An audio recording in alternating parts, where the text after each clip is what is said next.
quanta luz nesse ambiente descendo sobre nós, vibrando em nossa mente. Quanta luz, quando assim em prece, como a alma cresce aos olhos de Jesus.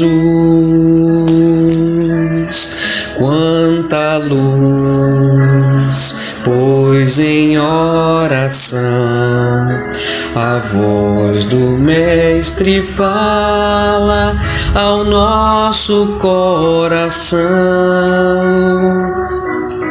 Quanta luz descendo sobre nós. Quanta luz, quanta luz. Viva Jesus, viva! Mais um dia se inicia, um domingo de chuva, muita chuva em Salvador, trovejando. E nesse momento, antes de mais nada, gostaria de convidar você que está ouvindo essa gravação comigo, que a gente peça vibrações por todos os moradores de rua, todas essas pessoas humildes que moram em casas, em locais de risco, com chances de desabamento. Vamos vibrar, mentalizar essas pessoas e pedir que neste momento de intensa chuva elas estejam em segurança, que elas possam ter paz de espírito e proteção, e que suas adversidades e dilemas sejam contornáveis. Pai amado, muito obrigado pelo dia de hoje, pela dádiva de estarmos vivos, encarnados, tendo a oportunidade de sentir diferente, de fazer diferente, de pensar diferente. Portanto, fazei de nós, Pai amado, cada vez mais e melhor ferramentas tuas a serviço do amor, da verdade, da bondade, da justiça, da alegria e da caridade. Aos irmãos de luz a gente agradece todo o empenho em nos guiar, nos levar para o caminho do bem, nos instruir, nos intuir. Agradecemos imensamente, meus irmãos, a presença de vocês. E a vocês, encarnados, amigos queridos que estão neste momento partilhando desta oportunidade de estudo, de aprimoramento na reforma íntima, agradeço o interesse, o empenho e a disposição. Que Deus nos ampare e nos estimule cada vez mais a estarmos na seara do bem. Que assim seja. Abertura aleatória do Evangelho segundo o Espiritismo, por Allan Kardec. Maneira de orar. O primeiro dever de toda criatura humana é o primeiro ato que deve assinalar o seu retorno à atividade diária, que é a prece. Quase todos rezam, mas são poucos os que sabem rezar. Que importância terão perante o Senhor as frases que repetem de forma maquinal, sem compreender e nem prestar atenção no que estão dizendo? Rezam por hábito, por um dever a cumprir e cuja execução é sempre um peso. A prece do cristão, do espírita ou de qualquer outro culto deve ser feita logo ao acordar, após o espírito retornar e retomar o domínio do corpo. Essa prece, ela deve elevar-se em agradecimento a Deus com muita humildade. Deve vir do fundo do coração, agradecendo por todos os benefícios recebidos até aquele dia, pela noite transcorrida, durante a qual foi permitido ainda que inconscientemente visitar os amigos, os espíritos protetores, extraindo do contato com ele novas forças para continuar a caminhada. Olha só que trovão, ó. A prece deve elevar-se humildemente aos pés do Senhor.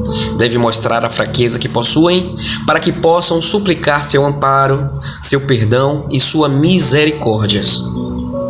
Ela deve ser profunda, pois é a alma de vocês que deve se elevar até o Criador, devendo transfigurar-se como Jesus no Monte Tabor, quando apareceu de forma iluminada, falando com Moisés e Elias na presença dos apóstolos Pedro, Tiago e João.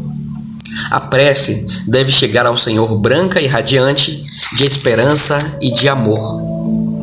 Ela deve conter o pedido das graças de que necessitam, mas daquelas que realmente necessitam. É inútil pedirem ao Senhor para encurtar as provas, para lhes dar somente alegrias e riquezas. Peçam a Ele os bens mais preciosos, como a paciência, a resignação e a fé.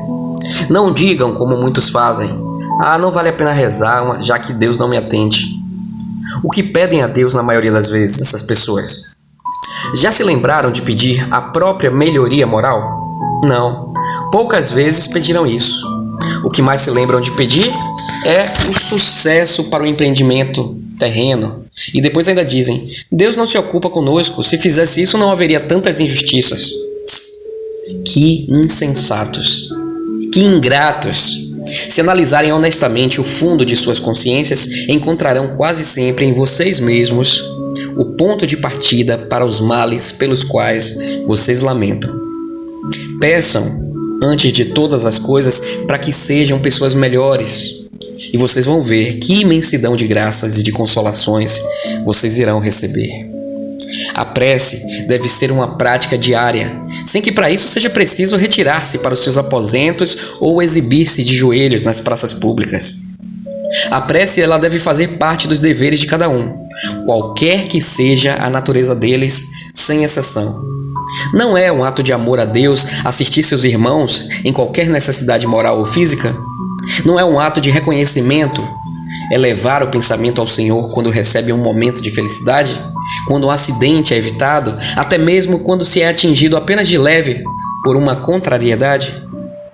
Portanto, é dever de todos agradecer em pensamento: muito obrigado, meu Deus, por tudo que eu tenho recebido.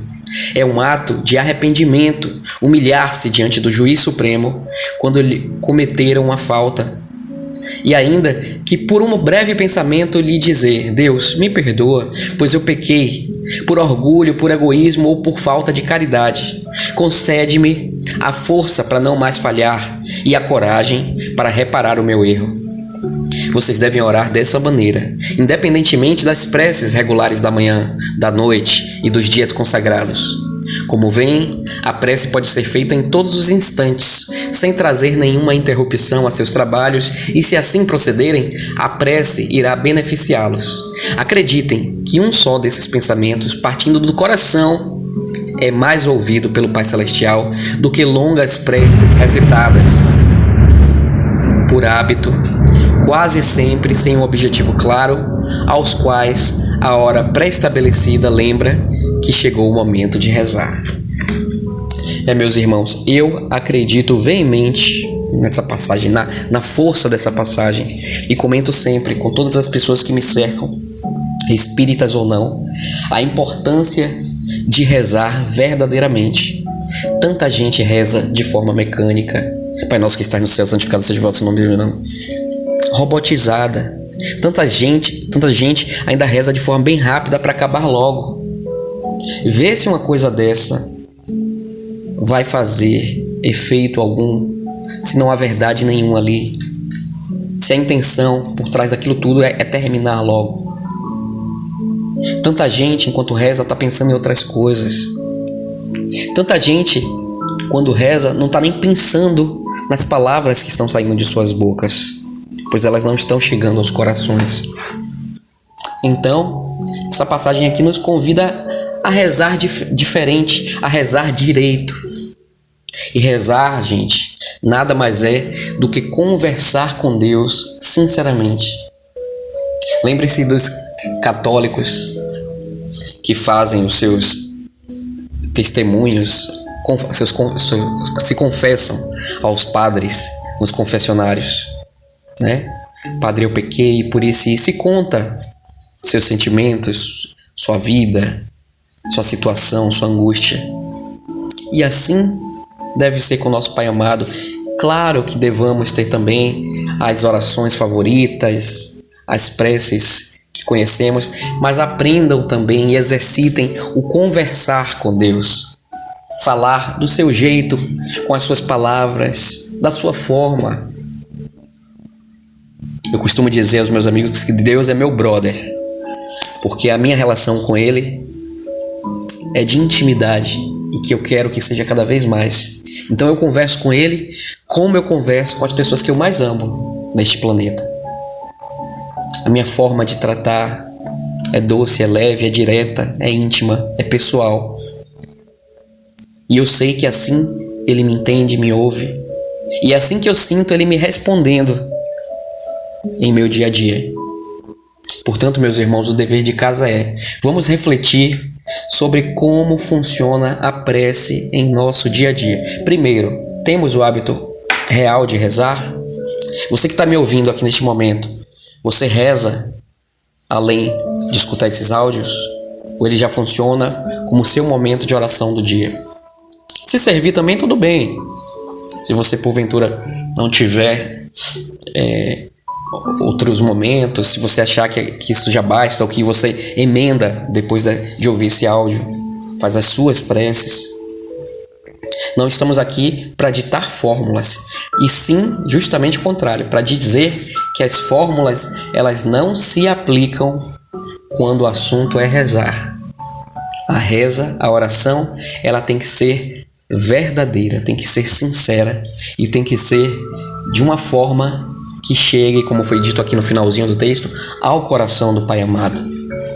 Então o dever de casa de todos nós hoje é que a gente encontre sempre e cada vez mais e melhor formas de nos comunicarmos com o alto, de maneira sincera, de maneira leve, de maneira paciente, sem pressa alguma, com total entrega, com total alegria e gratidão. E que, como foi dito aqui, que a gente peça muito pelos nossos erros, pedindo para que a gente não recorra a eles novamente, que a gente peça muito pela noite que passamos, por estarmos vivos, acordados, que a gente peça sempre por nosso aprimoramento moral e que a gente evite ficar pedindo coisas físicas, coisas materiais, coisas do mundo terreno, porque o que Deus atende principalmente são as nossas necessidades morais, espirituais. Então, peçamos sempre o dom do entendimento diante das adversidades, a paciência, a resiliência, a alegria, a força, a perseverança, a coragem, enfim, que a gente peça sempre em relação à nossa reforma íntima. Quando a gente pedir pelas pessoas também, que a gente peça sempre pela saúde delas, pela resiliência delas diante de seus problemas e atribulações. Meus irmãos, como eu comecei aqui no comecinho do vídeo, e eu nem sabia que a mensagem seria essa, que a gente lembre sempre de quem está passando por dificuldades em nossas preces. Está chovendo muito neste momento e eu quis iniciar pedindo pelas pessoas em situação de risco. Olha que sintonia. Então que a gente em nossas preces foque também nessas pessoas. Não precisa ser pessoas que nós conheçamos pessoalmente, mas sim que sabemos que estão passando necessidade, porque essa corrente de vibração ela é tão forte e ela chega, meus irmãos. A espiritualidade, os irmãos de luz se encarregam de unir a força das nossas orações a tantas outras numa corrente de amor e de proteção que ajuda a amparar quem precisa. Pai nosso que estais no céu, santificado seja o vosso nome. Venha a nós o vosso reino e seja feita a vossa vontade, assim na terra como é no céu. O pão nosso de cada dia, dai-nos hoje, Pai. Perdoa nossas ofensas, como nós tentamos perdoar aqueles a quem nos têm ofendido. Não nos deixe cair em novas tentações e livra-nos, Senhor, de todo o mal, pois é teu o poder e a glória para todo sempre. Amém.